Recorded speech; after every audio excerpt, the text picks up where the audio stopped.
Bienvenidos a El Orden del Caos, un espacio donde hablamos de cine, series, libros y tendencias actuales desde una perspectiva filosófica. Un programa de la Facultad de Filosofía y Letras, conducido por Marco Sanz y Juan Diego Béjar. El Orden del Caos, donde la única condición es pensar. Iniciamos.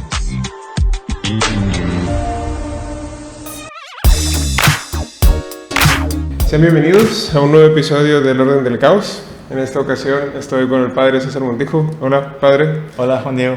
El padre César Montijo es un muy querido amigo mío. Además de ser sacerdote aquí en la ciudad de Culiacán, es también doctor en filosofía por la Universidad de Navarra.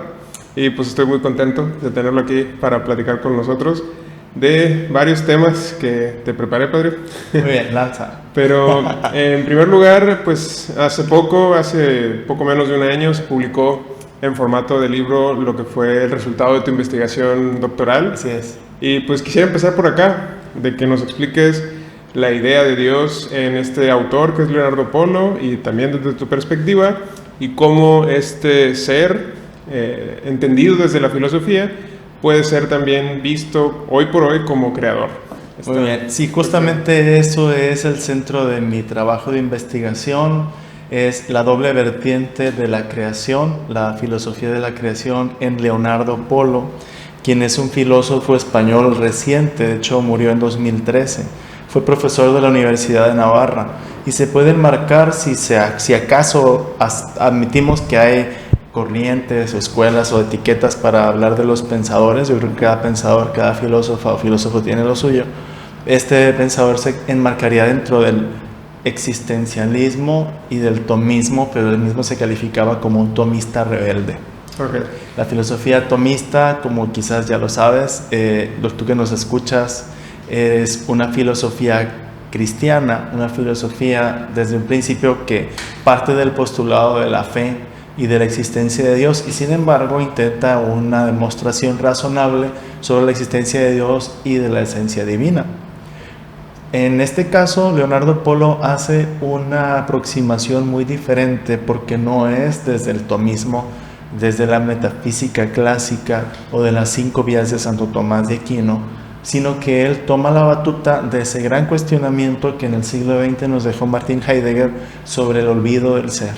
Y él trata de redescubrir, o decir así, plantear el acceso al ser. Ese es como el principio de su tarea o de su elaboración filosófica. Leonardo Polo, a mediados de los años 50, principios de los 60, vislumbra todo esto en una filosofía que él pues la escribe de una manera muy oscura, no muy entendible. Él fue primero filósofo del derecho, después se interesó por la historia de la filosofía, y en ese hacer como catedrático tiene ese hallazgo de lo que él llama el abandono del límite mental. Así como suena muy así interdimensional la cosa. Abandono del límite mental, que es algo tan bien ensayado o también intentado por otros autores del siglo XX, nada más que Polo se lo propone de una forma como más sistemática y metódica. Cosa que puede sonar otra vez lo mismo como otros filósofos han intentado hacer un método, nada menos que Descartes, por ejemplo, o Husserl u otros. Y en particular, no sé, podemos nomás brevemente decir algo de la filosofía de Polo. Sí. Y que, quisiera preguntar ahí varias cosas. Es decir, ¿sería algo así como una especie de actualización al siglo XX de lo que fue la filosofía tomista? ¿Tú crees que es eso? No, al contrario, es como una ruta nueva que empieza desde la pregunta que se plantea en el siglo XX por la filosofía post-hegeliana, concretamente el existencialismo, en una apuesta que habla de nuestra manera pre-lógica, y voy a decir incluso pre-fenomenológica, de estar en la realidad. Ese acceso al ser no tanto es como vamos a tender un puente hacia la realidad, sino vamos a darnos cuenta, a que nos caiga el 20, a advertir que estamos habitualmente ya inmersos existencialmente en la realidad. Y a partir de ahí, entonces, ¿cuál dirías que sería como que la novedad de este pensador en cuanto al ser divino? Porque, digamos, en qué piensa este pensador y en general también qué piensa un filósofo. ¿Tú qué piensas cuando dices Dios? Es decir, como filósofo, porque creo que como sacerdote tendrías muchas respuestas, sí, pero como filósofo me resulta curioso e interesante pensarlo, y más con razón de este pensador, pues que... Claro, pues podemos decir que en general en la historia de la filosofía existen muchas propuestas y perspectivas sobre lo que entendemos como Dios, y muchos coinciden en que Dios es el ente mayor, el ser por excelencia, aquel que posee todas las perfecciones y las cualidades en grado eminente o máximo.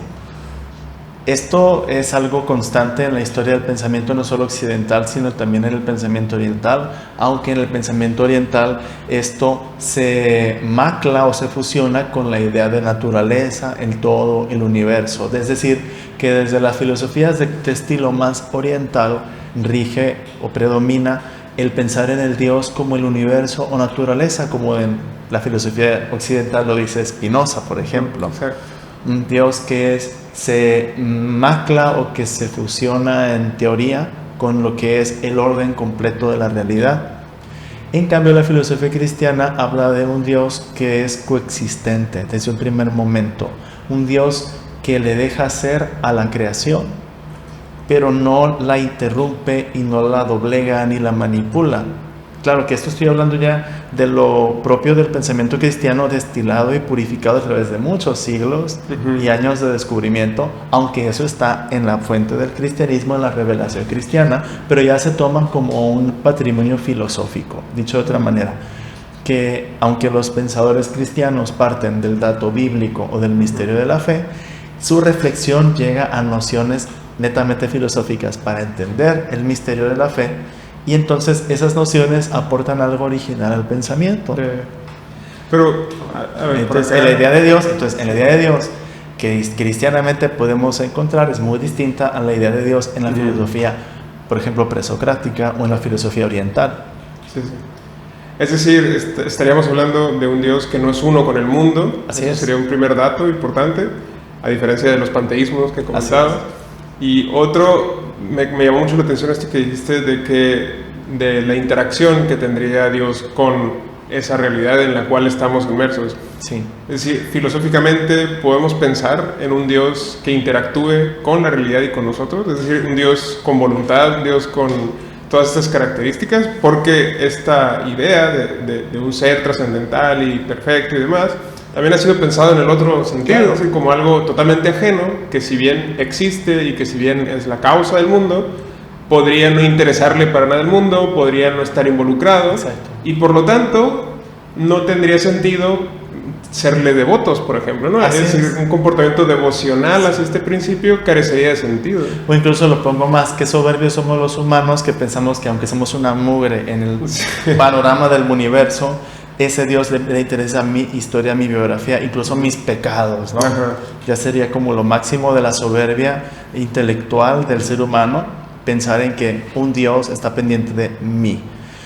Tengamos en cuenta que desde que se rompe el mito con el auge el primer inicio de la filosofía en Occidente, cuando se rompe el mito, la primera es cuestionar los dioses. Siempre, o sea, la filosofía tiene en su nacimiento, en su genética, ese cuestionamiento hacia lo divino, y justamente porque desde la comprensión del mundo natural en base a las causas resulta muy difícil aceptar una causa que determine al ser humano.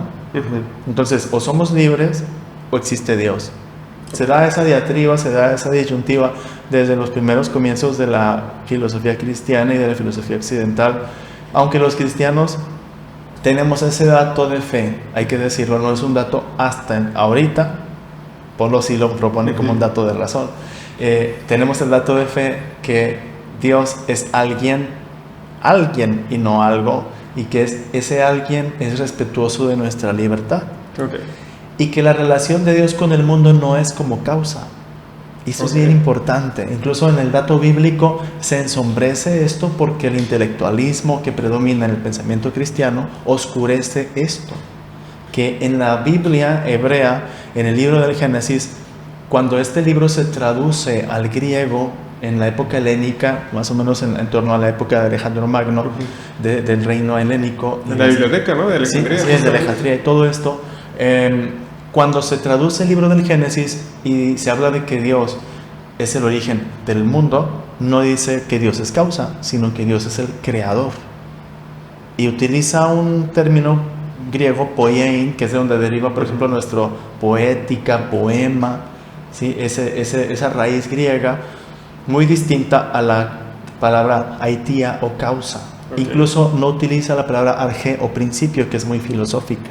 Okay. No se habla de Dios como arge o principio del mundo, no se habla de Dios como causa del mundo, se elige este término. Y tengan en cuenta que los que traducen la Biblia al hebreo eran todos versados en el pensamiento helénico, tanto que en esa época encontramos libros en la Biblia como el libro de la sabiduría, como el libro del Eclesiastés y el eclesiástico, que dialogan con las filosofías y las corrientes de ese momento de la historia en el mundo helénico. Pero eso hace todavía un poco más, no sé, hasta interesante, creo, la cuestión que mencionaba hace un rato. Sin ir muy lejos, quiero recordar a los estoicos, por ejemplo, sí, que ellos creían en un Dios que justamente pues tenía este componente causal del mundo, era un origen, era un principio del universo, un origen físico, sí, es decir, algo parecido a lo que hoy podríamos llamar el Big Bang, o incluso la materia o la energía, sí, cosas, es decir, era una cosa física pero no personal, y que por lo tanto no tenía ningún sentido desde la perspectiva estoica rendirle tributo, hacerle oraciones y demás. Es decir, casi todos los estoicos estaban de acuerdo con que a Dios no se le debería venerar, ¿no? Porque se trataría de algo simplemente físico y ya está. Entonces la ética no tenía nada que ver con este ser y la moral tampoco tenía nada que ver con este ser. Y acá es la cuestión, es decir, hasta qué punto desde la razón podemos llegar a entender esta relación que podría llegar a verse con el Dios entendido de manera personal. Sí, decir, que justamente veamos esto, desde el inicio de la filosofía cristiana se intenta parchar el querer entender a Dios en términos filosóficos como causa y principio, y se intenta hacer parches teóricos diciendo, por ejemplo, Dios es causa, pero es una causa libre. Dios es principio de la realidad, pero no te determina. Dios es causa, pero la libertad existe y la contingencia. Dios es principio, pero al mismo tiempo deja que tú intervengas y que rompas los cauces de la naturaleza, porque el ser humano lo que hacemos es todo eso, todo el tiempo lo hacemos, con la técnica, con el hábitat que creamos los humanos, estamos constantemente transgrediendo la creación, ¿sí? Entonces la teología y la filosofía cristiana han intentado parchar esto mucho, en vez de hacer una apuesta por lo que Leonardo Polo dice, que es asumir que el término creación y crear es una noción netamente filosófica, ¿sí? Vamos a decir, una categoría nueva, una categoría que incluso no podemos verificar en el orden predicamental o en el mundo sensible o en el mundo físico. Estamos hablando de algo que es ya de orden profundamente ontológico, es decir, de la cuestión sobre la realidad en cuanto tal. No solo como algo lógico, claro que tiene su lógica, ¿no? Tiene su forma de comprenderlo, tenemos una forma de expresarlo, pero creación es algo que tú no puedes verificar en el mundo empírico. Y ahí comenzamos, por ejemplo, ya a tener así como, a ver, ¿me quieres convencer o me quieres ya ¿me quieres convencer que te crea o que no te crea? ¿Que te siga o que no te siga? Porque ¿cómo voy a hablar yo algo de que no se puede verificar en el ámbito empírico? Creo que me suena mucho a esta diferencia que hacía pues el propio Aristóteles ya con la teoría de las causas, cuando hablaba, bueno, distinguiendo estas dos causas del movimiento. Una sería el origen mismo del movimiento, el quien dio pie al inicio del movimiento, y por otro lado el para qué de ese movimiento, ¿no? Es decir, la razón por la cual ese movimiento existe y hacia dónde se dirige. Creo que si nos encontráramos, por ejemplo, una herramienta que no supiéramos su razón, su para qué, difícil sería tratar de averiguarlo a través de medir sus propiedades físicas. Es decir, si fuera las herramientas, por ejemplo, de las civilizaciones antiguas, nos cuesta mucho trabajo entender para qué eran usadas y de qué manera eran vistas. Es decir, es difícil extraer de las nociones meramente físicas de un objeto su para qué, su razón. Incluso, ¿En eso estás pensando? E incluso, sí, bueno, por una parte, pero incluso sería muy difícil encontrar una única respuesta. Ajá, sí, porque claro. eso es lo que encontramos ahora en esos argumentos causales, por ejemplo, que dicen, ¿y por qué existe el mundo? ¿Y por qué existe el universo? Y nos remontamos a la causa como anterior a todo sucesión de factores y sucesión de eventos. Pues igual podría ser que yo diga que el origen es Dios o una bola de espagueti flotando en el espacio. Que existe esa Porque religión. existe esa religión. Leerlo es muy interesante. Existe esa hipótesis, existe esa teoría, ¿ok? Entonces, la razón cuando intenta hacer el paso deductivo en cosas que son de hecho, pues tiene resultados múltiples. ¿Sí? No digamos una única respuesta. Por ejemplo, tenemos un esqueleto. Yo vi hace un poco un meme. No, el esqueleto, cómo se lo imaginan los científicos y el animal real. Está un esqueleto de un animal curvo con una gran mandíbula. Okay. Y entonces súper terrorífico. Cómo se lo imaginan los científicos. Parecería un alien, como la película Alien, tal cual. Pero el animal real es un conejo. Okay. Entonces te quedas, el animal real es el esqueleto de un conejo. Es como nos faltan los pelos, las señas, el hábitat de ese animal, nos faltan muchos factores. Entonces yo nada más tengo un fósil, nada más tengo un esqueleto, como puedo deducir completamente de dónde viene. O las nuevas teorías del macrocosmos, ¿no? ¿Qué fue primero, el huevo o la gallina? Ok, como quieras responderlo, de un huevo yo no puedo deducir realmente de dónde vino el huevo. ¿Por qué? Porque ese huevo, para empezar, no salió de una gallina. Salió de una caja de 24 huevos que me encontré en un supermercado, que alguien la transportó ahí. O sea, ese macroverso que explica un universo, si fuera el huevo fuera el universo, desborda por completo mis conjeturas y mis hipótesis a partir de lo que es el huevo. Yo no puedo desde el huevo deducir que hay una granja de gallinas que están hechas para una producción comercial de huevos, que hay una comercializadora, que hay una cadena de supermercados, que hay una cadena logística, etcétera, etcétera, etcétera, ¿no?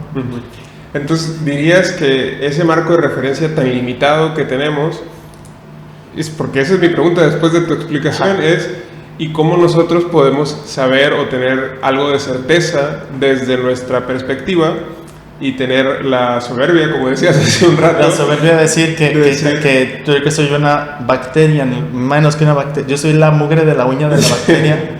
y aún así tenemos la osadía de decir, sé que existe el ser divino. Bueno, no solamente eso, que el ser divino me conoce y le importa mi vida, etcétera, etcétera.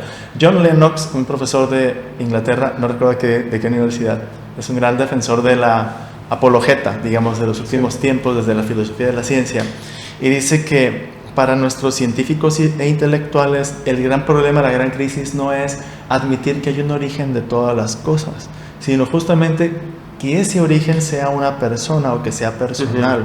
Esa es la gran dificultad, porque para muchos puede resultar admisible que se trata de energía o que se trata de un gran campo y que entrópicamente llega a un punto de ebullición y eventualmente volverá a ser nada. O eso que le llaman naturaleza, como naturaleza, ese orden interno del cosmos y algo así, digamos. Sí, autocontenido, como decía Stephen Hawking.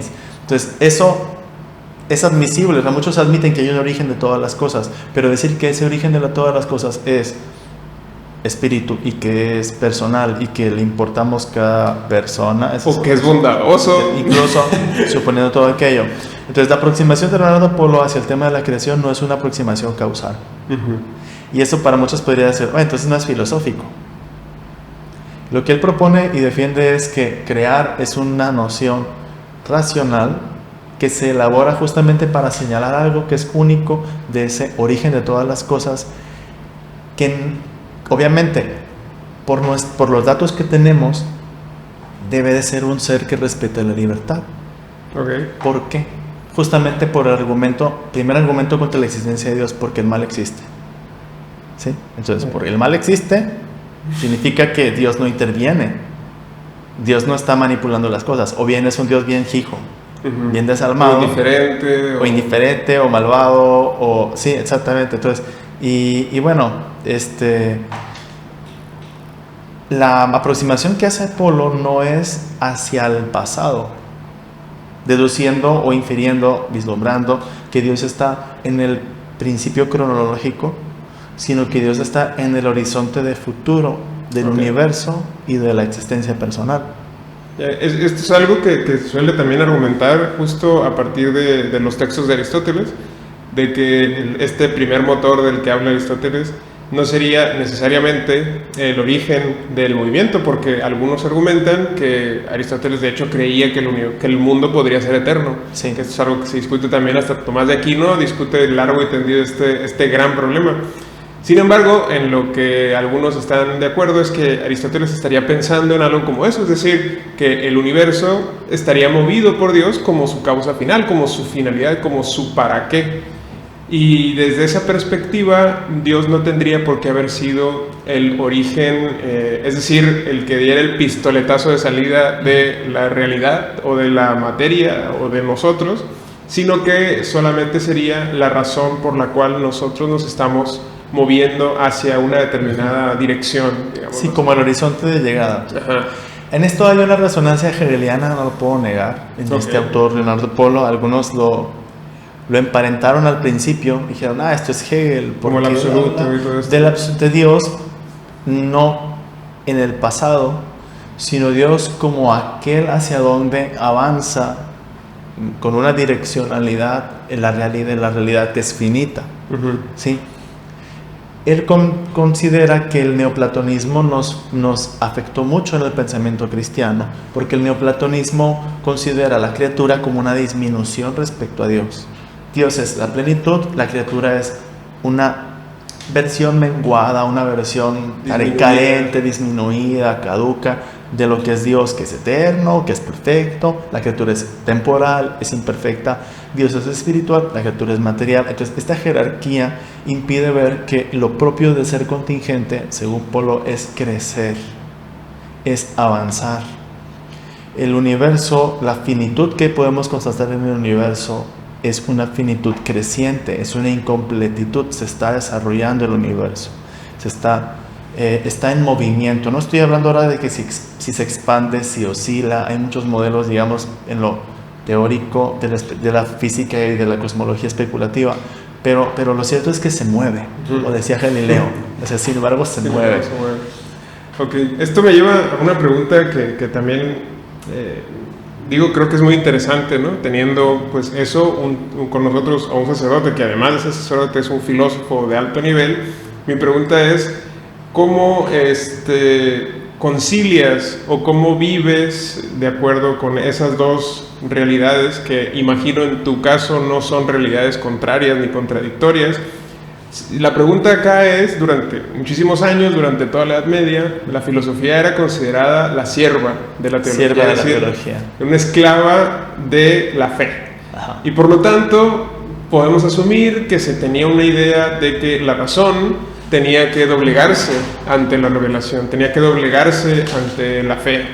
Y hoy por hoy incluso existe esta crítica que se le hace a los filósofos que son cristianos, que son creyentes, que pues básicamente se dice de ellos que son filósofos confesionales, ¿no? Es decir, que acomodan, por decirlo de alguna manera, su pensamiento para hacer coherente o hacer consistente o hacer entendible su fe, que eso es algo totalmente legítimo en mi opinión, pero que de algún modo iría como en contra de los principios racionales y todo esto. Desde mi perspectiva, mi pregunta es acá, ¿cómo has vivido eso, digamos, en tu quehacer filosófico, en tu quehacer como pensador? ¿Te has visto en la necesidad kantiana esa de tuve que, digamos, calmar a la razón para dar paso a la fe? Es decir, ¿te ves en esa necesidad como de decir... Mira, justamente, mi descubrimiento personal de la filosofía de Leonardo Polo viene por una crisis intelectual que tuve al leer a Heidegger. Ok. ¿Sí? Porque dije, es que este güey tiene la razón. O sea, yo realmente me metí tanto a la filosofía existencialista, pues Ser y Tiempo y otras cosas ahí, de el final de la metafísica, en fin. Entonces, yo dije, es que estamos lanzados hacia la nada. Y entonces, por ejemplo, Sean Carroll y otros teóricos del universo de la física especulativa hablan de que al final pues el universo va a quedar en un grado de entropía mínima. Vamos a quedar somos ahorita un universo de energía y movimiento, pero eso eventualmente se va a frenar y así se va a parar, entonces todo va a quedar en la nada. Aunque bueno, el mismo Heidegger dice que la nada nunca siempre es nada. En el salto metódico la nada no es nada, es algo, nada más que es un algo tan pobre y tan carente y tan inacible que para nosotros es nada, pero al final es algo que es nada que ver con la vida, nada que ver con la finalidad, nada que ver con la causalidad, nada que ver con nada. Entonces a mí ya me dio ese shock porque de joven fui bastante emo. Ahorita no estoy tan joven, pero tuve mi época de emo. Entonces yo dije, güey, dice la verdad. Entonces yo pensé, ¿cómo puedo compatibilizar esto con mi fe? Claro que de repente yo cerraba los ojos de mi razón y decía, creo en la vida eterna, creo en el mundo futuro. Pero recitabas el credo. Sí, recitaba el credo 20,000 veces. Pues, pero ¿cómo anclo mi razón? O sea, ¿en dónde encuentro yo razones? Entonces, Leonardo Pollock es contemporáneo a estos autores, a muchos de ellos existencialistas ya de la segunda generación, y como Zubiri, por ejemplo, y otros. Bueno, Zubiri es más anterior. Como los traductores de Heidegger, ¿no? Y Leonardo Pollock dice que los existencialistas descubren ese movimiento que tiene la realidad, esa tensión que tiene el mundo, pero no ven la direccionalidad que tiene. Y no como una causa final. También esa es otra cosa. No como causa final, sino como un ámbito de máxima amplitud. O sea, porque nada indica que el ser vaya hacia la nada. Más bien, la nada, justamente por no existir, siempre hay algo más amplio.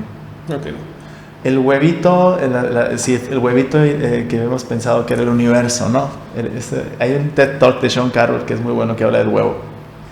Ese huevito se va a descomponer. Desde el mismo huevo no hay nada que yo pueda deducir sobre el futuro de pero fuera de él existe algo que garantiza que eso puede continuar, que sirve para algo. Entonces ese huevito se transformó en un omelette, me lo decía esta mañana, se integró a un macroorganismo que es un ser humano, dejó de ser eso, ahora es otra cosa. Entonces, por ponerte un ejemplo de cómo nuestro universo, si tomamos un elemento aislado, queda sin resolver. Entonces, la respuesta aquí, yo te fui enlazando mi pregunta con mi rollo. Sí, se ve, ¿no? Fui enlazando tu pregunta con mi rollo. Sí tuve alguna crisis de fe y una crisis intelectual cuando descubrí el existencialismo occidental moderno, pero Leonardo Pollock lo que habla da una propuesta que no es imposición del dogma y que no es un parche teórico, sino que asume radicalmente esa dinámica del existencialismo. A ver, pon atención al movimiento, a la actividad de la libertad, que por ejemplo, de la que hablan, por ejemplo, Sartre, o que de la que habla Jaspers, por ejemplo, Levinas, la libertad, ¿hacia dónde va la libertad? ¿Hacia dónde apunta la libertad? La libertad como algo inagotable, la libertad como algo que pide un futuro que no se desfuturice. Eso reclama un ámbito que no es la libertad misma y que es el hábitat de la libertad también. Todo el tiempo nosotros estamos siendo fuente de novedad, fuente de ocurrencias, fuente de creatividad. ¿De dónde sale todo eso? Si no sale de mí, tú mismo te reconoces que no sale de ti, esa ocurrencia, ese chispazo, esa inventiva, esa creatividad. ¿De dónde viene? Pues ese ámbito de máxima amplitud de donde viene se le llama Dios. Y en ese sentido, ¿tú crees que esa idea, tal y como la has argumentado, sí consideras que es perfectamente compatible con lo que luego además crees? ¿Me explico? Es decir, sí. el éxito que logras con ese argumento y con esa manera de entender racionalmente la idea de Dios, ¿crees que sí es compatible o crees que hay diferencias? Al principio yo lo veía muy lejano. Al principio lo veía muy lejano, y no sé si estoy otra vez ya pecando de lo teórico católico que quiere que todo se calce y se concilie a fuerzas. Pero cuanto más he estudiado las fuentes de la revelación, cuando más he estudiado, por ejemplo, la comprensión bíblica original hebrea de Dios, más descubro esta idea de un Dios que no es intervencionista, de un Dios que es aliado de quien quiere aliarse con Él. No es el que obliga a aliarse con Él. Claro, pero quizá para hacer... Por eso, como estoy hablando de la libertad, Ajá. o sea, el creador debe respetar completamente la libertad, si no, no puede ser creador. Claro, pero, a ver, si esa instancia máxima de amplitud que comentas, que da razón o que explica la existencia de la libertad y que además es garante de la misma, aparentemente, el hecho de que luego, dando el salto, tengamos que asumir que hace 2000 años anduvo caminando por Medio Oriente y explicándonos... Tú estás hablando ya de la encarnación de Dios. Claro, bueno, decir, pero es que ese tema no es filosófico. No, claro. O sea, es un tema ya teológico. Exactamente, justo ahí mi pregunta es, ¿realmente son compatibles tu quehacer como filósofo con tu quehacer como religioso? Bueno, ¿o crees que son diferencias? Mira, te lo voy a responder con una analogía de un videojuego que es mi videojuego de chill y relax. Okay. Yo no soy de Netflix en chill, yo soy de Zelda en chill. Zelda, okay. Como a jugar al Switch Breath of the Wild. Entonces, lo más padre de ese, que me gustó de ese juego, que al principio me dormía, porque no es un juego de mucha acción, muy relax, es que tú te pones a ver el paisaje, el horizonte, el barranco, la montaña, sonidos muy bonitos, casi es una ASMR de naturaleza, de viento, de hojas, de todo, de agua, con sus monstruos y tus aventuras y todo lo que tú quieras. Ese soy yo, filósofo. Okay. Sí, yo voy buscando camino, yo buscando respuestas, me encuentro dudas, me las enfrento, no viene una mano invisible a ayudarme, pero de vez en cuando saco el mapa y me ubico en el mapa. Entonces la fe para mí funciona de esa manera. El mapa no me dice dónde estoy, pero no me resuelve el camino. El mapa me dice por dónde va y qué metas puedo alcanzar o qué horizontes descubrir, pero no me dice cómo llegar a ellos. Ni siquiera me puede dar una idea del relieve, pero no de que ahí va a haber cactus o va a haber coyotes o que va a haber qué. Entonces no sé si esta analogía puede servir. Yo así me experimento. Pero, o sea, es decir, ¿no consideras que hay un momento o en algún punto en el que se engranen esas dos formas que tienes de vivir? ¿O simplemente consideras que sí son dos elementos separados, que los vives de manera diferente, los disocias? Bueno, yo he intentado, yo creo que eso ya es un propósito personal. Yo lo he intentado que ambos estén en armonía, porque primero que nada yo no quiero ser esquizofrénico. ¿No quieres disociarte? Quiero disociarme, pero sí es algo que se intenta. Okay. Bien, pues ahora quisiera hacerte algunas preguntas. Creo que es interesante o puede ser muy interesante para la audiencia y pues para quienes no estén muy familiarizados con el asunto de este asunto o del problema filosófico de Dios. Quisiera hacerte la pregunta de ¿qué opinión tienes de estas demostraciones clásicas de la existencia de Dios? Pero antes que nos des tu opinión, quisiera que nos lo cuentes tú, que aquí nos des una clase de en qué consisten las demostraciones de la existencia de Dios, cuál es la que más te gusta y que nos lleves un poquito así de la mano de cómo construye el argumento Tomás de Aquino y ya luego pues nos das tus impresiones.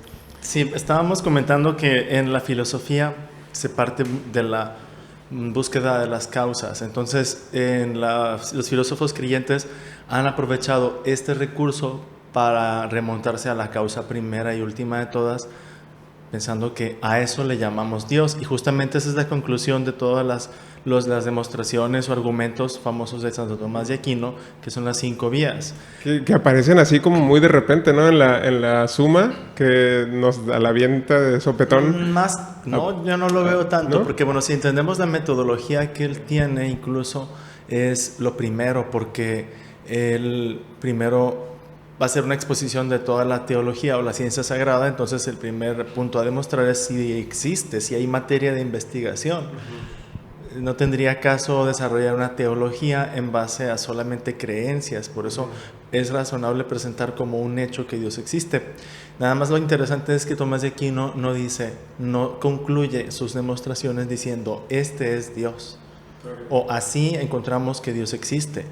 Eso no es la conclusión de las 5 vías, sino a eso le llamamos Dios. Pero bueno, llévanos pasito a A paso. eso le llamamos Dios. O sea, le llamamos Dios Ok. a la causa primera, al primer motor, a aquel fin último de todas las cosas. Le llamamos Dios al ser necesario y no contingente, al ser eterno. A eso le llamamos Dios. Pero, ¿es Dios? Okay. Esa es la pregunta. O sea, Santo Tomás de Aquino no es concluyente así, sino que con mucho realismo y mucha humildad habla de cómo nosotros le nombramos Dios o le ponemos el nombre Dios a ese ser necesario, primer motor, última causa, fin último y orden, y que da la razón de todo el orden del universo. ¿Y cuál dirías que de estas es la que más te interesa? No sé, la primera, el motor inmóvil. Sí, así, personalmente ninguna. ¿De plano ninguna? De plano ninguna. Porque yo ya estoy en una época como tú y otros, que nos escuchas también, que no tenemos una formación o una mentalidad metafísica del mundo, sino más una aproximación vivencial de las cosas. Okay. Sí, de lo ahorita, que, en este momento, ¿a ti te parece que esos argumentos tendrían poco valor? ¿Lo crees así? tienen un valor académico, tienen un valor filosófico y lógico, pero no están al alcance, para empezar, del público en general. No son argumentos que se puedan comprender tan fácil, requieren todo un background, un contexto hermenéutico y metodológico que después de que lo tienes, porque en eso nos hemos entrenado los que somos filósofos católicos o nos formamos en un seminario diocesano, ya que te entrenas en ese contexto resulta muy poco. Porque a ese Dios no se le puede rezar, dijo Blas Pascal. A ese Dios que demuestra la filosofía con un rigor técnico, lógico, académico, ontológico, no es un Dios persona. No es un Dios al que yo le pueda rendir adoración. Sería algo más parecido a lo que hablábamos ayer de como hablar de la materia o hablar de la energía o hablar del orden cósmico. ¿Sería algo parecido, crees, a lo que llegan estos argumentos de Tomás de Aquino? Pues más que reducirlo a un elemento como energía o materia, sería admitir que nosotros estamos en un déficit cognitivo, o sea, nuestra mente se queda muy por debajo, la realidad de Dios trasciende y no hay forma de decirlo. Le llamamos Dios, pero ¿qué es Dios en sí mismo? Entonces la filosofía cristiana ha demostrado la existencia de algo que le llamamos Dios, pero para desglosarnos y decirnos quién es ese Dios depende de la revelación, depende de la teología. Incluso en esto que es un rasgo tan decisivo incluso para justificar racionalmente el hecho religioso, que es adorar a ese Dios, porque a mí nada me dice, nada me informa que yo le deba rendir culto al primer motor, porque al primer motor le vale gorro que yo le adore en un altar o que yo le erija un templo. El primer motor está indiferente a todo eso. Entonces ahí está el giro de estas propuestas filosóficas del siglo XX, entre ellas pues como la de Leonardo Polo, que yo estudié, que Leonardo Polo intenta una aproximación que no es desde el orden del universo, sino desde la existencia y desde la existencia humana. Y allí sí descubrimos más elementos para vislumbrar que este Dios creador es personal. Y tiene una relación con la persona. Pero no quisiera ser muy pesado, pero quiero insistir con esta parte. Creo que muchos podrán no estar muy familiarizados con qué es el motor inmóvil y demás. Quisiera que nos contaras. O sea, ¿tú quieres que yo diga la historia de todos estos argumentos? No. Okay. Quisiera que, digamos, para entendernos, ¿en qué consiste este argumento y cuál es la parte que... Simplemente, en los filósofos cristianos y los filósofos durante 1800 años han desarrollado esto que es casi de intuición común. Alguien tuvo que haber empezado las cosas para que empiece a existir el universo. Alguien le dio una patada inicial a todo, pero no solamente en ese aspecto de que, digamos, el factor 1 o el punto alfa del origen del universo, sino que al final todo está de alguna forma subordinado a una energía que es el centro de todas las cosas, una energía que es fuente de dinámica, de una dinámica que es el universo mismo y nosotros contenidos en él. Entonces, el primer motor se referiría a esto. ¿Sí? ¿Quién mueve todas las cosas en definitiva? Porque si uno depende de otro y de otro, no podemos irnos al infinito. Todos dependemos de algo que sea como el eje central de todo Eso sería como el argumento en general. Pero si yo descubro esto, yo no dejo de ser una mugre ínfima en el concierto del universo. La bacteria de la uña, pero la mugre de la uña de la bacteria. O sea, no soy nada realmente respecto al gran concierto de este universo. ¿Qué le va a importar al origen que yo sea una persona, diga mentiras, por ejemplo, o que no fui a misa el domingo? ¿Qué le va a interesar? Entonces, podríamos decir más o menos que la base del argumento de estos argumentos de Tomás de Aquino serían, bueno, en primer lugar, el primer motor, ¿no? La base o el principal argumento es: el universo se mueve, el universo es móvil y todo cuanto hay en él está moviéndose. Por ello, podríamos más o menos asumir que tendría que haber un origen de todo ese movimiento que existe. Así es. Como el universo no podría ser él mismo el origen de su propio movimiento, tiene que haber algo fuera del universo. Ahora, este postulado lo podemos cuestionar. De hecho, muchos lo han cuestionado. Como el universo no se puede mover a sí mismo, ¿cómo me demuestras que el universo no se mueve a sí mismo? Okay. ¿Sí? Entonces, ¿cómo me demuestras que no hay un ciclo de todo? Entonces, aquí las ciencias físicas contemporáneas nos han demostrado que en el universo rige un principio que es la entropía. Okay. Entonces, la energía se disipa y se disgrega, el orden se descompone.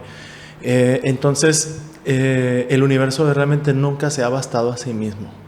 ¿Tú dirías que esa es como que la primera de las fallas? Ahora, hoy mismo está más demostrado que antes. Porque claro, el universo no se basta a sí mismo, porque el universo, su energía no es infinita. O la actividad, digamos así, de la materia en el universo está en un proceso de degradación o en un proceso de expansión o un proceso de extinción progresiva. Entonces el universo no se ha bastado a sí mismo. Ahorita está mucho más claro que antes.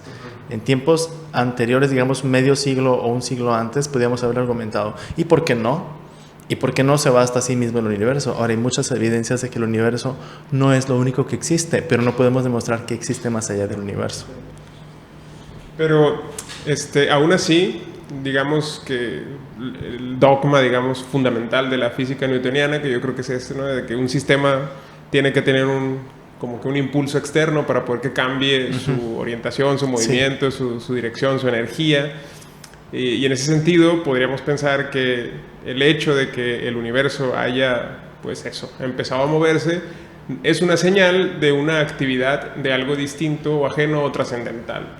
Entonces, esa primera noticia, ¿tú consideras que hoy por hoy no es del todo válida? Bueno, es que pasa que de allí, o sea, todo el estudio de la creación o del origen del universo sigue una ruta que al final me va a llevar a un Dios que no es persona y que no lo debo y que no tengo por qué adorarlo. Eso yo quiero insistir. De hecho, incluso eso es como el meollo del asunto para comentarles que existen otros argumentos que son antropológicos para hablar de la creación, no desde el universo, sino desde la persona.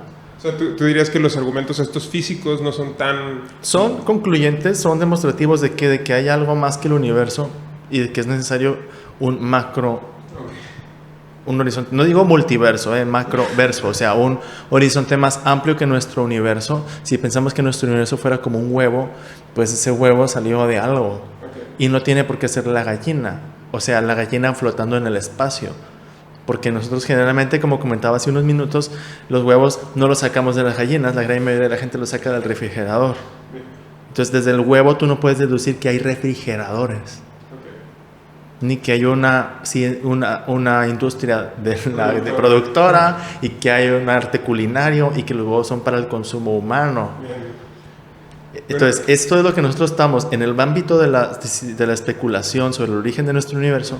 La frontera es, sabemos que hay algo más, no sabemos qué es. Ahora, de que eso le llamemos Dios, es muy opinable. Okay, claro. Pero y luego, estos claros argumentos físicos o clásicos dices, no te parecen tan interesantes. Y ahorita comentabas los antropológicos. Sí. ¿Cuál dirías que es el argumento antropológico que a ti te guste o que te sientes cómodo con Hace él? un ratito intenté esbozar este argumento de la libertad. ¿Sí?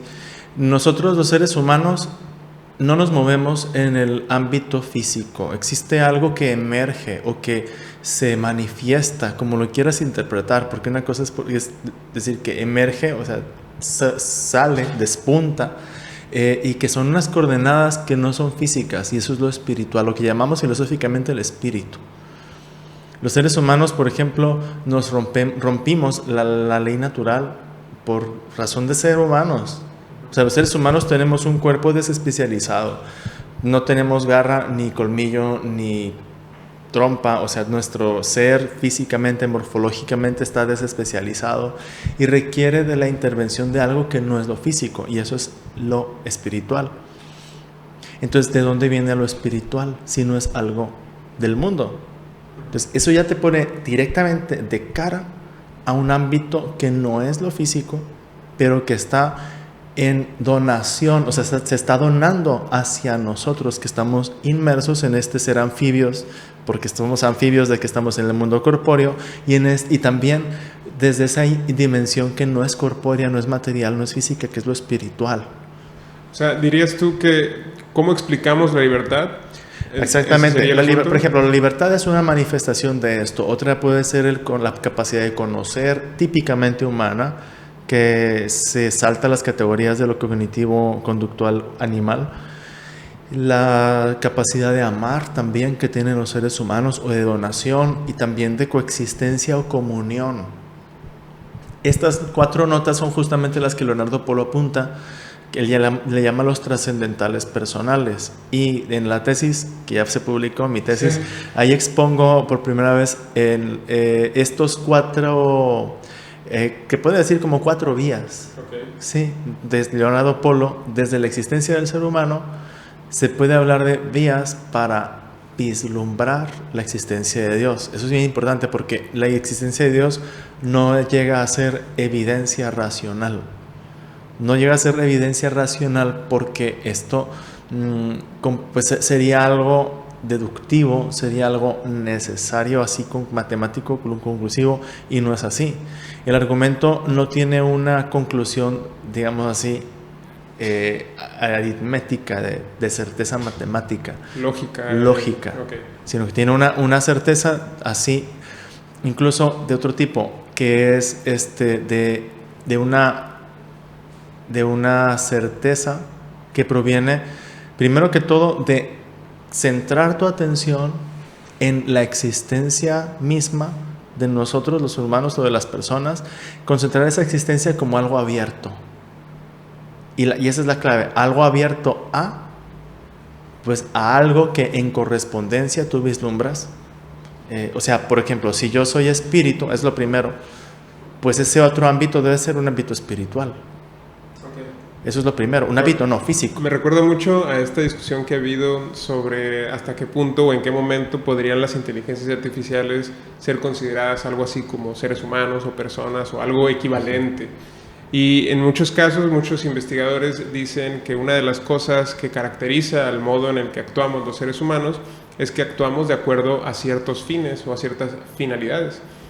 Lo que dirías acá es básicamente que el hecho de que actuemos de acuerdo con ciertos fines indica la posible existencia de un fin último.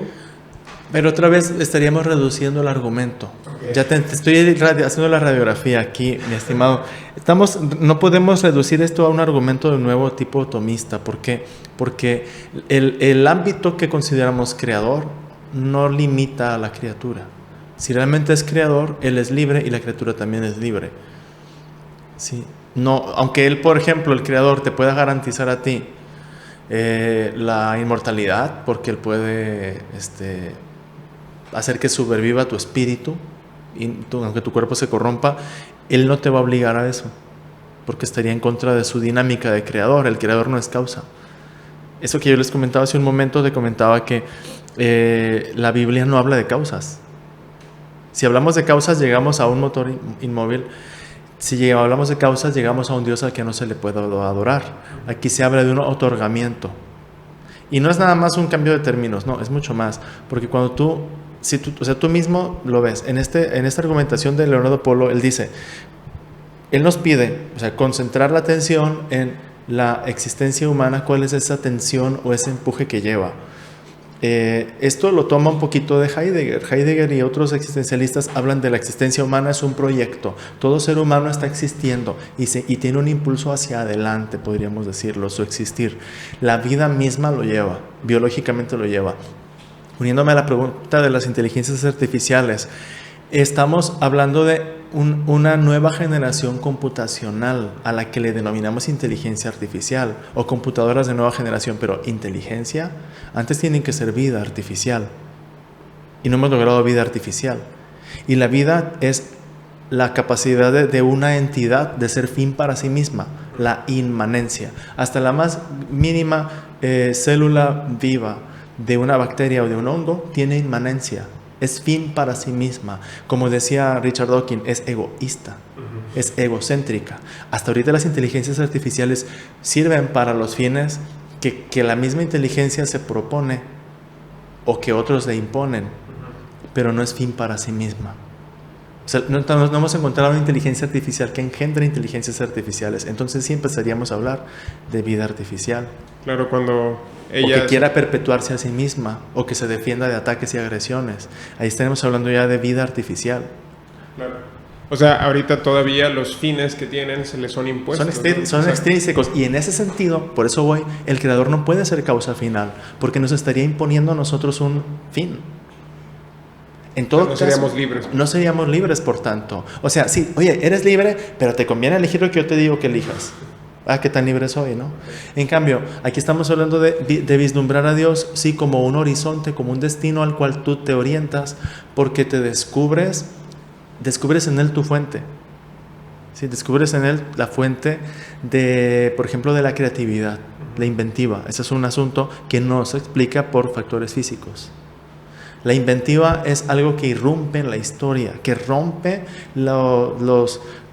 digamos, lo esperado, las expectativas, la cadena causal, exactamente. Entonces, la inventiva humana presente en mujeres, hombres, artistas y todos, en niños, en gente que nos sorprende con sus soluciones.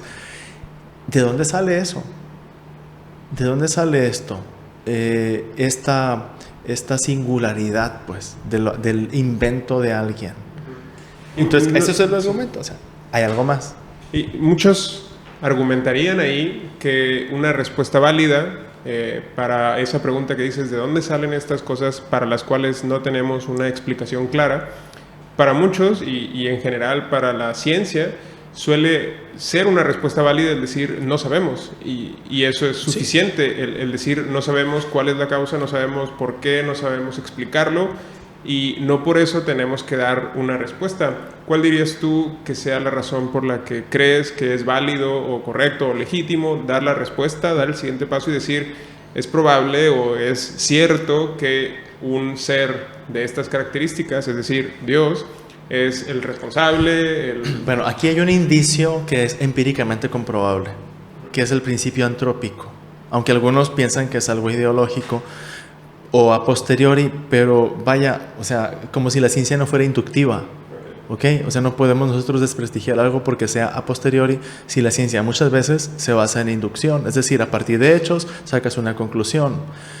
¿Cómo es posible que encontramos una especie en el mundo natural que se empieza a desespecializar? Estamos hablando de los homínidos, que empiezan a desespecializarse y en el mismo grado proporcionalmente empieza a irrumpir algo, como decíamos, que da signos de otra dimensión de la realidad. Y esa otra dimensión de la realidad se le denomina lo espiritual. Los homínidos comienzan a perder garra, comienzan a perder colmillo. Sus dientes no se hacen ya aptos para solamente lo vegetal, sino ni solamente lo cárnico, la carne, ¿sí? Empiezan a ser omnívoros. Su mano deja de ser garra y empieza a ser incluso blanda e inútil para un fin específico, pero útil para fabricar miles de herramientas infinitamente posibles. Entonces ahí encontramos como en el ritmo que lleva el universo empieza a hermanarse con la irrupción de un don, que es el don de la especie humana, el don que recibe la espiritualidad que recibe esa especie de Homo sapiens sapiens, en una medida ya, digamos, plena, porque pues aquí no está estamos en terrenos borrosos, de cuándo empieza a ser racional, cuándo empieza a ser espiritual el homínido Homo sapiens o el Homo sapiens sapiens o el Homo neanderthalis, porque hubo convivencia de estas tres especies o de estas tres razas primigenias de nuestra humanidad. De hecho, por cierto, curiosidad, mi abuela es 2% neandertal. ¿Hiciste los estudios? Sí, sacamos el estudio genético. Bueno, no lo saqué yo. Una tía que vive en Estados Unidos mandó la muestra de saliva de mi abuela al estudio, no sé dónde es, Smithsonian, no sé qué instituto, y salió el gen, del gen es 2% neandertal. Yo no sé qué tanto me toque a mí o te toque a ti de neandertal, pero ese es un hecho. Estamos hablando de que hubo un momento en el que convivieron estas razas de homínidos, estas especies, mejor dicho, y la que predominó fue la que tenía inteligencia, la que tuvo creatividad, la que tuvo libertad, la que tuvo incluso un grado de inmanencia, es decir, de autoprotección y de ego mucho más fuerte que las otras. Y hasta cierto punto algunos dicen incluso que probablemente haya sido esta especie, pues, digamos, genocida, ¿no? Sí, estoy hablando del ego. Esa capacidad, digamos, ¿no? De extinguir a las demás especies, ¿no? Pero bueno, antes de... Entonces, a lo que decía, concluyendo un poco esto, no quiero dejarlo al aire, que ahí encontramos un indicio de que el origen del universo llega a tener que ver con el origen de la espiritualidad humana. Porque demasiada coincidencia en dos cosas que no son lo mismo, que son radicalmente distintas, lo físico y lo espiritual, eso ya, o sea, no cuadra. Eso es un indicio muy importante para ver que el creador debería ser el mismo, claro. o tendría que ver con. Sin embargo, insisto, para, digamos, comprender un poco más en ese punto tu postura, digamos, otra de las posibles respuestas es, como lo decía antes, el agnosticismo, ¿no? Es decir, no sé que esto es un problema, sé que es inexplicable, pero solamente sé que no sé la respuesta. ¿Te parece una respuesta válida, legítima? A mí se me hace legítimo porque incluso, pues desde Kant, la ciencia es consciente de sus límites y eso tú puedes apropiártelo, own it, como dicen los gringos, te apropias de eso o vives con complejo de inferioridad. Yo creo que el buen agnóstico es el buen científico, el que sabe que la ciencia tiene sus límites y piensa, pues allá en el siglo 34 habrá respuestas a lo que no podemos ahora responder. Se me hace una opción sincera para quienes lo hacen como una consecuencia de su rigor científico. Yo admiro el agnosticismo científico porque es leal al método de la ciencia. O sea, ¿te parece una respuesta igualmente válida a decir, yo pienso que no es así, que sí se puede saber qué es ese origen? Sí, pero ¿qué pasa? Que el rigor científico tú lo puedes dejar colgado en el ropero o en el perchero donde pones la bata de tu laboratorio, porque ese mismo criterio no aplica en tus relaciones humanas. Claro. Porque yo puedo tener una prueba de sangre con un nivel de oxitocina bajo y deducir cuánto me ama mi familia o que mi familia no me ama porque hoy salí bajo de oxitocina. O sea, esas cosas no podemos nosotros medirlas y de hecho no vivimos en un agnosticismo relacional entre los humanos. Por eso hablamos de algo que no es la razón científica, sino la sabiduría existencial. Claro, tú dices algo así como que tampoco podría estar nunca seguro del amor de mi familia, o cómo puedo tener pruebas empíricas del amor. Así es. Y ahí dices, es una muestra de que no siempre necesitamos esos para vivir. El agnosticismo, como decía yo, creo que es una actitud muy sincera y leal al rigor científico. Porque el objeto de las ciencias físicas está muy delimitado por nuestro campo de observación. ¿Pero es insuficiente para la vida? Pero es insuficiente para nuestras relaciones humanas. Por ejemplo, la sinceridad, la confianza crediticia. O sea, yo pudiera, a lo mejor, sí, tengamos estándares. La economía establece estándares, por ejemplo, hay un buro de crédito. Pero no hay un buro de crédito para la señora de la tienda que le fía al niño en la escuela primaria, y todo el mundo pasamos por esa situación. Nos fiamos, prestamos, oye, me prestas esta película, oye, me prestas tal aparato, y fiamos, prestamos cosas nuestras, hacemos promesas, incluso compromisos de por vida. Entonces eso, ahí no rige la razón científica, ahí rige la sabiduría existencial y emocional, por tanto, porque existencial es que abarca todo, pues. Entonces, ¿te parece, y esto creo que es una pregunta muy, muy interesante, ¿te parece que la fe es también una postura racional? Ahí es donde entra la fe. Okay. Sí, porque la fe puede inspirar datos que nos hacen razonar. Hasta ahorita hablamos de la filosofía cristiana en esa línea.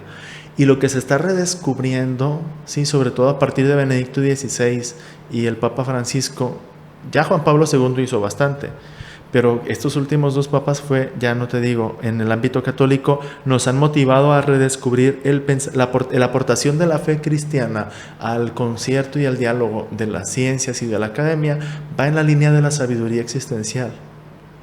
No va en la línea de la explicación del mundo. El Papa Juan Pablo II fue el primer papa en dar un discurso a una academia de científicos y formar una pontificia academia de las ciencias, que no son los científicos católicos. La Academia Pontificia de las Ciencias es una convocatoria que hace la Santa Sede a científicos de toda denominación, incluso no creyentes, y son más interesantes por tanto. Y lo primero que hace Juan Pablo II en los años finales de los 1970 es decir, pues lo que, digamos así, en nuestro mundito cerrado del catolicismo lo sabemos, pero la gente no, que el libro del Génesis no es un libro que describe el universo. Que muchos... No es un libro histórico. No es un libro histórico, sino que es un género literario poético, sapiencial, con elementos del lenguaje mítico. No estoy diciendo que es un mito, sino que utiliza el lenguaje mítico para decir una explicación de la realidad desde el punto de vista de la fe. Que eso también sería algo interesante de discutir, ¿no? Hasta qué punto ese prejuicio de pensar que un mito es algo malo o algo negativo. En un momento de la historia cumple un propósito. Exacto. Y en este caso, por ejemplo, el libro del Génesis es interesante porque a pesar de valerse del lenguaje mítico, rompe el mito. Porque no considera el mundo como algo sagrado, por ejemplo. Los mitos todos tienen una divinización de las fuerzas naturales. Y aquí no se diviniza a nada del universo, más bien se seculariza el universo. Bueno, el libro de Génesis nos daría para otra tertulia, para otra charla. No sé si te interesa, a ti que me escuchas, a ti también, Juan Diego. Pero sí, estamos diciendo que los papas recientemente han dicho que los católicos y a los cristianos no nos compete agarrar la Biblia para golpear a los académicos científicos y decirles que están en contra. Pues ya se diga callarle la boca a los darwinistas o a Stephen Hawking o a cualquiera de los que han elaborado teorías muy interesantes de nuestro universo. Claro. La aportación va en la línea sapiencial de la sabiduría, de la existencia, y ahí es donde entran estos nuevos argumentos de la existencia de Dios.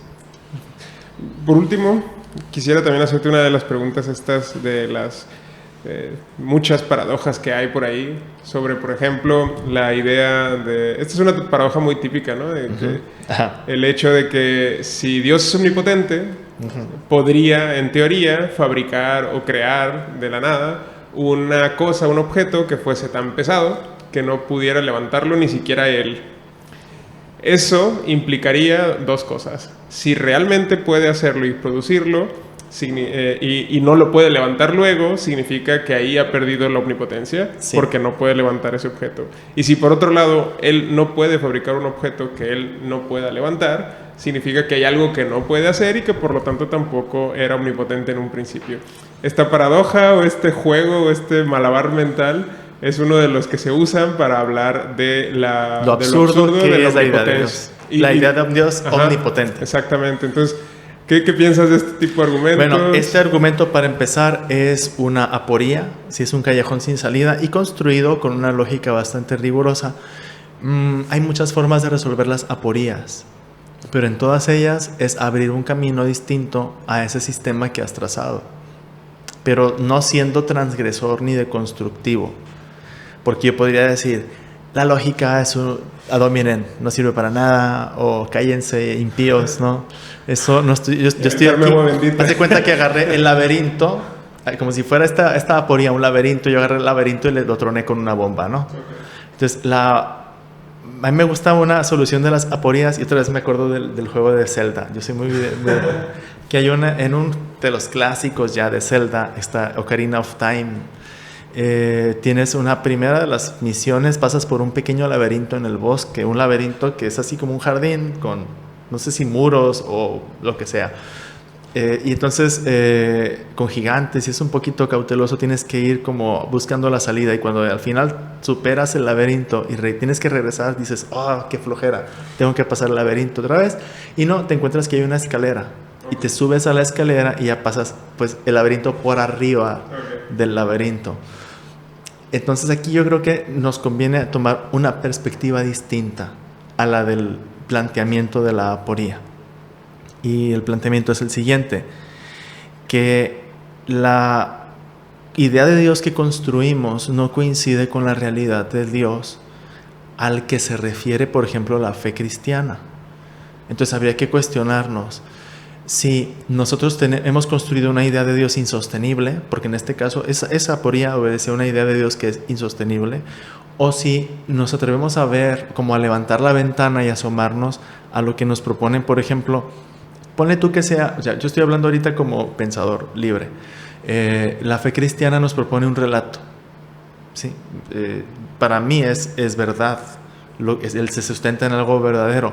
Pero vamos a pensar ahora por un momento que solamente desde el punto de vista de un relato, abro la ventana y me asomo a ese relato y descubro algo de Dios. Y cuando somos fieles a esa narrativa, nos ocurre una idea de Dios que está muy lejos de esas aporías lógicas. Sí, porque el Dios de la Biblia, mejor dicho, más centralmente para los cristianos, el Dios del Evangelio no es un Dios que se pone a hacer piedras, no es un Dios que ostente o detente esa omnipotencia. Y justamente el centro del misterio de la fe cristiana es la cruz. El poder de Dios se expresa en la cruz. No es un poder de la omnipotencia lógica que propone esa aporía. O sea, lo que quieres decir es que un argumento puramente lógico no afecta lo que por fe se conoce. Bueno, más que todo, es que algunos argumentos atacan o señalan la insuficiencia de una idea de Dios que tiene, con toda la razón, pues es una idea de Dios ilógica o problemática al menos, pero al fin de cuentas no coincide con la idea de Dios que tú puedes encontrar en una fidelidad a la narrativa evangélica.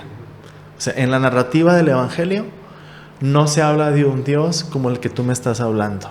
Incluso ese es el shock y por eso Cristo fue hasta traicionado, porque fue decepcionando las expectativas religiosas y lógicas de sus seguidores. O sea, la idea convencional que tenían. Exactamente, la idea convencional de Dios. Para empezar, un Dios santo. Y para el lenguaje de los israelitas, lo santo no puede tocar lo no santo. Entonces encontramos a un hombre que dice, yo soy Dios, pero toco a los pecadores. O sea, ¿qué es eso? Si fuera Dios, le daría una patada a los pecadores. Y eso está explícito en el Evangelio.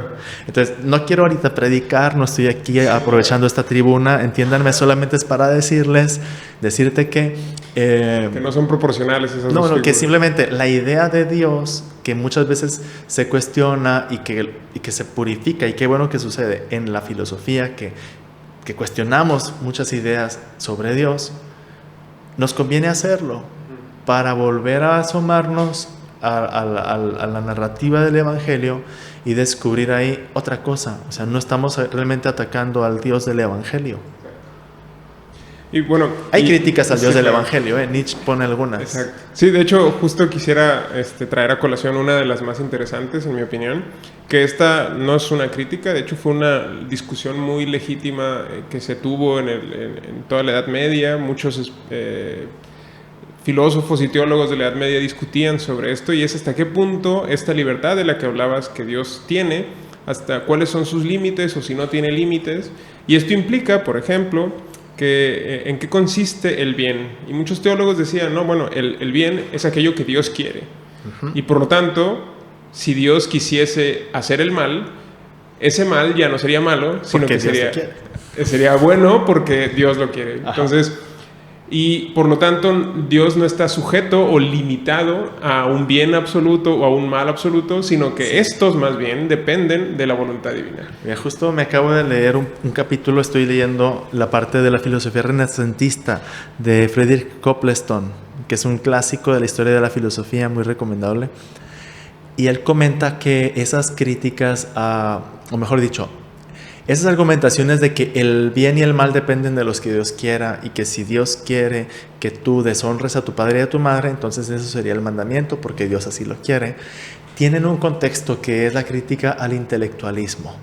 Y justamente la filosofía cristiana, que se enganchó tanto a la analítica causal y deductiva, genera, pues en este caso, genera problemas hacia la libertad de la criatura y hacia la libertad de Dios. Entonces lo que abogan estos pensadores es a señalar que la libertad no puede ser, no se puede deducir, y el querer lo bueno o lo malo no puede ser un puro producto de deducciones. Aunque existe una razón práctica, el razonamiento práctico no determina mi elección y tampoco la elección de Dios. Entonces, para privilegiar esto, pues cargan un poquito las tintas en estos razonamientos, diciendo en el extremo que la voluntad de Dios indeterminada funda lo bueno y lo malo independientemente de la verdad. Y ahí encontramos una de las semillas que llegan hasta nuestro tiempo en la posmodernidad, de la división o la separación entre deseo y realidad, la separación entre libertad y verdad. Todavía nosotros somos herederos de aquella defensa de la libertad que ocurrió en el Renacimiento. Empieza en el Renacimiento, cuaja en la Ilustración y llega a sus extremos al día de hoy, que hablamos incluso de ampliación de libertades, ¿no? Esos lenguajes que usamos tanto hoy, esas expresiones, son deudoras de una resistencia al intelectualismo que empezó desde el Renacimiento. Pero entonces, tú dirías que la libertad de Dios entonces es previa a algo así como el bien y el mal. Bueno, los intentos de explicarlo, ¿verdad?, han sido distintos. Yo ahorita ocuparía más tiempo para desarrollar toda mi posición sobre ese tema, pero si pensamos en la realidad de Dios como creador, hay una clave muy bonita que es el que otorga. ¿Sí? ¿Qué sería el creador? Pues es el que otorga poder y otorga libertad a las criaturas. Entonces al universo le otorga el poder para ser universo con todo lo que él tiene, y por eso no multiplicamos principios, como decían algunos. Pensar en un Dios creador es multiplicar principios porque el universo funciona por sí solo. Sí, es que justamente el creador le otorga al universo el poder de autogestión, y Dios otorga a la persona la libertad para crear y aportar al universo lo que no existe en el universo. Pero entonces la libertad humana sería, en tanto que sí es capaz del mal, sería distinta a la libertad de la cual goza el ser divino, que en principio no sería capaz del mal. Es que la libertad definida como capacidad de hacer el mal o capacidad de hacer el bien no es la raíz de la libertad. ¿Sí? La autodeterminación no es la raíz de la libertad. La raíz de la libertad está en la capacidad de existir irrestrictamente. O sea, un ser que crece, que va en auge, que se expande.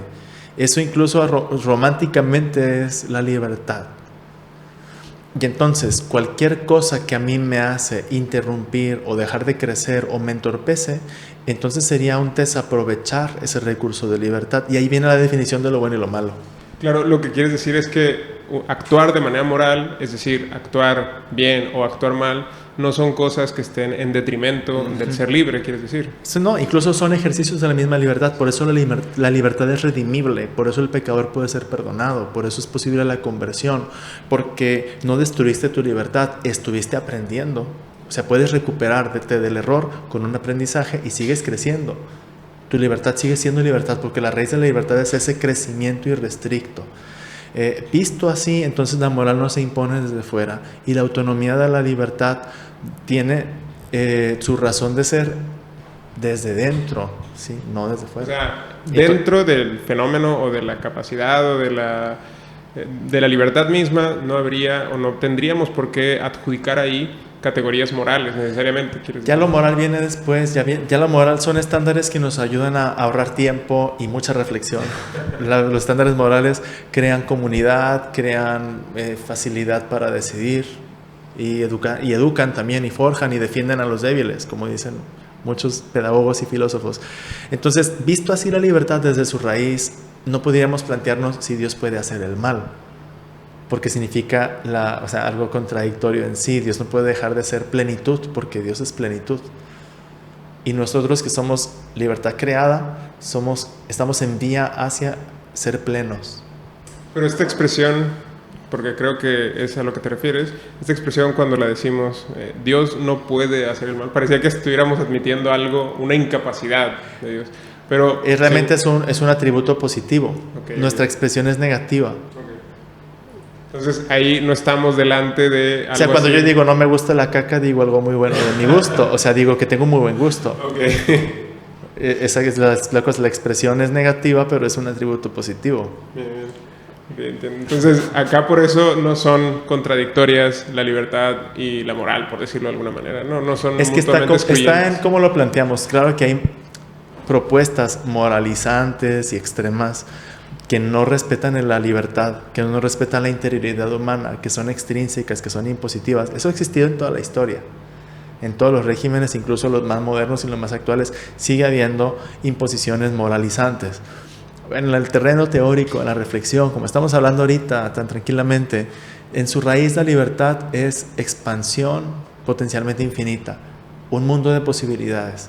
Y cuando esas posibilidades comienzas a crear aporías, callejones sin salida a tu crecimiento, es cuando te puedes plantear, ¿de verdad invertí bien mi libertad? ¿Hice un buen uso de mi libertad? Y ahí está el discernimiento sobre esto no fue bueno para mí, esto sí fue bueno para mí. Y en ese recapacitar ganaste. O sea, la libertad es tan grande que no se limita, no deja de ser. Cuando reconoces tu error, sigues creciendo.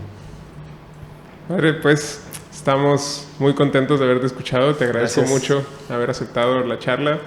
Les agradezco mucho habernos estado escuchando y les pido que nos sigan a través de las redes sociales, de TikTok, de Instagram, de YouTube y de Facebook. Ahí estaremos compartiendo más contenido.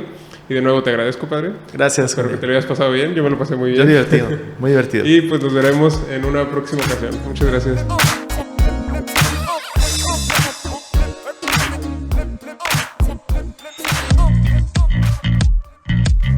Esto fue El Orden del Caos, un espacio donde hablamos de cine, series, libros y tendencias actuales desde una perspectiva filosófica.